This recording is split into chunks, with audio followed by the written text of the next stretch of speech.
Hi అండి. ఈరోజు video వచ్చేసి రాగి పిండితో అప్పటికప్పుడు 10 నిమిషాల్లో చేసుకునే సెట్ దోసలు వేసి చూపిస్తున్నాను. మెత్తగా, దూదిల్లా, క్రిస్పీగా చాలా వస్తాయండి.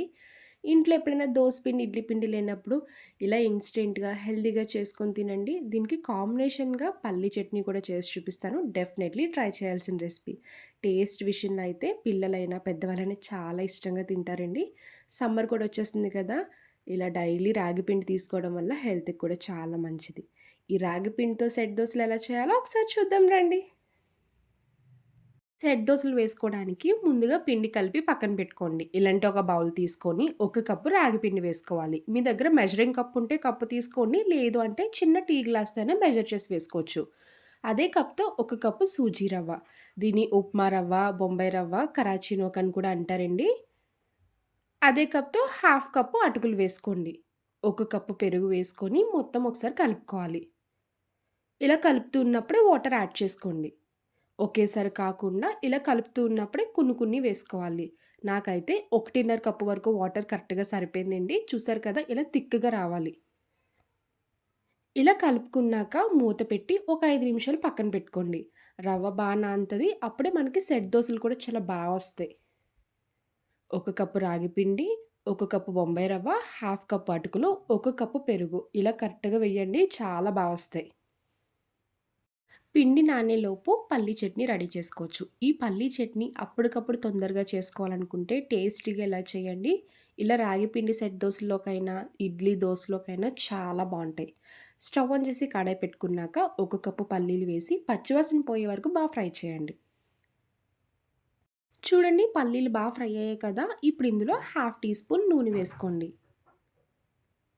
ఇలా నూనె వేసుకున్నాక మీరు కారం ఎంత తింటారో చూసుకొని పచ్చిమిర్చి వేసుకోవాలి. నేనైతే 5, 6 వరకు వేసుకుంటున్నానండి. ఇలా పచ్చిమిర్చి వేసుకొని లైట్‌గా ఫ్రై చేయండి. ఇలా ఫ్రై చేస్తున్నప్పుడే కొంచెం చింతపండు, 3, 4 వరకు వెల్లుల్లి రెబ్బలు వేసుకోండి. ఇలా ఒక 1 మినిట్ ఫ్రై చేసుకోవాలి. చూడండి పచ్చిమిరపకాయలు ఇలా ఫ్రై అయినట్టు కనిపించాలి. చూసారు కదా! ఇలా పచ్చిమిర్చి ఫ్రై అయితే సరిపోద్ది. ఇంకా స్టవ్ ఆఫ్ చేసుకోండి. కొంచెం చల్లారాక ఇలా మిక్సీ జార్‌లో వేసుకోవాలి. ఇలా మిక్సీ జార్‌లో వేసుకున్నాక ఇందులో పచ్చి కొబ్బరి వేసుకోండి. మీ టేస్ట్‌కి తగ్గ ఉప్పు వేసుకున్నాక వాటర్ యాడ్ చేసుకొని మిక్సీ చేసుకోవాలి. ఈ పచ్చడి టేస్ట్ అయితే చాలా బావుంటదండి. నేనైతే రెగ్యులర్‌గా చేసుకుంటూ ఉంటాను. సింపుల్‌గా కూడా అయిపోద్ది.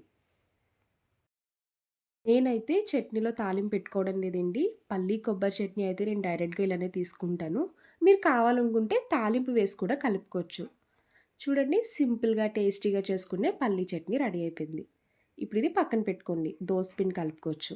5 నిమిషాలైతే చూడండి పిండయితే చక్కగా నానింది కదా! ఇలా 5 నిమిషాలు పక్కన పెట్టుకుంటే దగ్గరికి నానుతది. రవ్వ ఎంత నానితే సెట్ దోసలంత వస్తాయి. ఇలా ఒకసారి కలుపుకున్నాక మిక్సీ జార్‌లో వేసుకోండి.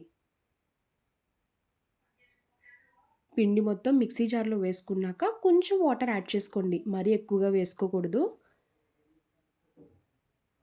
ఇలా వాటర్ వేసుకొని మూత పెట్టి మెత్తగా దోస పిండి ఎలా మిక్సీ చేసుకుంటారో ఆ విధంగానే మిక్సీ చేసుకోవాలి. చూడండి వీడియోలో చూపిస్తున్నట్టు ఇలా మెత్తగా దోస పిండిలా మిక్సీ చేసుకోవాలి. ఇలా రెడీ చేసుకున్న దోస పిండిని ఒక బౌల్‌లోకి షిఫ్ట్ చేసుకోండి.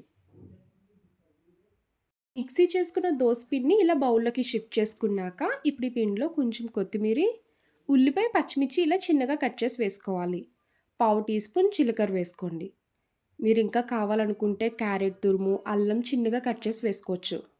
మీరు ఎలా తినేలా ఉంటే అలా వేసుకొని కలపండి. టేస్ట్‌కి తగ్గ ఉప్పు వేసుకున్నాక పావు టీ స్పూన్ వంట సోడా వేసుకోండి. అప్పుడే మనకి దోసలు కూడా మెత్తగా, దూదిల్లా చాలా వస్తాయి. వంట సోడా వేశాక పైన కొంచెం వాటర్ యాడ్ చేయండి. సోడా రియాక్ట్ అవుతది. ఇప్పుడు మొత్తం కలిసేలా పిండి మిక్స్ చేసుకోండి. దోస పిండి కన్సిస్టెన్సీ ఎలా వస్తదో ఆ విధంగా తిక్కుగా కలుపుకుంటేనే సెట్ దోసలు వస్తాయి. ఇప్పుడు సెట్ దోసలు వేసుకోవడానికి ఇలా స్టవ్ ఆన్ చేసి పాన్ పెట్టుకున్నాక ఆయిల్ వేసుకోండి. ఆయిల్ హీట్ అయ్యాక ఇప్పుడు పిండి వేసుకోవాలి. ఇలా 2, 3 గరిటెల వరకు పిండి వేసుకోండి. అప్పుడే సెట్ దోసలా మెత్తగా దూదిలా వస్తది. చుట్టేపులు కొంచెం ఆయిల్ వేసుకొని మూత పెట్టి మీడియం ఫ్లేమ్‌లో కుక్ చేసుకోండి. ఇలా వన్ సైడ్ కుక్ చేసుకున్నాక ఇప్పుడు మళ్ళీ రివర్స్ చేసుకోవాలి. మీరు కుక్ చేసినప్పుడు మాత్రం పైన మూత పెట్టి కుక్ చేయండి. ఎందుకంటే లోపల ఎక్కడ పిండి ముద్ద కింద లేకుండా సాఫ్ట్‌గా కుక్ అవుతది. చూడండి పైన క్రిస్పీగా కుక్ అవుతుంది కదా! ఇప్పుడు మళ్ళీ మూత పెట్టి కుక్ చేసుకోవాలి. ఇలా 2 సైడ్స్ కూడా కంప్లీట్‌గా కుక్ చేసుకున్నాకే ప్లేట్‌లోకి తీసుకోండి. ఈ పిండితో మీరు గుంట పొంగనాలు కూడా వేసుకోవచ్చండి. పిల్లలకి మార్నింగ్ బ్రేక్‌ఫాస్ట్‌లా పెట్టొచ్చు. స్కూల్ నుంచి రాగానే స్నాక్‌లా కూడా అప్పటికప్పుడు 10 నిమిషాల్లో చేసి పెట్టొచ్చు. హెల్త్‌కి మంచిది. టేస్ట్ కూడా చాలా బావుంటది. మిగిలిన పిండితో కూడా ఇలా రెడీ చేసుకోండి. ఇప్పుడు చట్నీ వేసుకొని తినండి. చాలా బావుంటది. చూసారు కదా! పైన క్రిస్పీగా, లోపల సాఫ్ట్‌గా. రొటీన్ బ్రేక్‌ఫాస్ట్ తినాలన్నా కూడా బోర్ కొడుతూ ఉంటది కదండీ! అప్పుడప్పుడు ఇలా హెల్తీగా చేసుకొని తినండి. సమ్మర్ కూడా వచ్చేస్తుంది. ఎక్కువగా రాగి పిండి తీసుకోవడం హెల్త్‌కి చాలా మంచిది. చూసారు కదా! రాగి పిండితో సెట్ దోస అండ్ కాంబినేషన్ పల్లి చట్నీ. నా వీడియో మీకు నచ్చితే లైక్ చేసి, షేర్ చేయండి. ఫస్ట్ టైమ్ చూసేవాళ్ళు ఎవరైనా అయితే ప్లీజ్ అండి నా ఛానల్ సబ్స్క్రైబ్ చేయండి. బాయ్ అండి.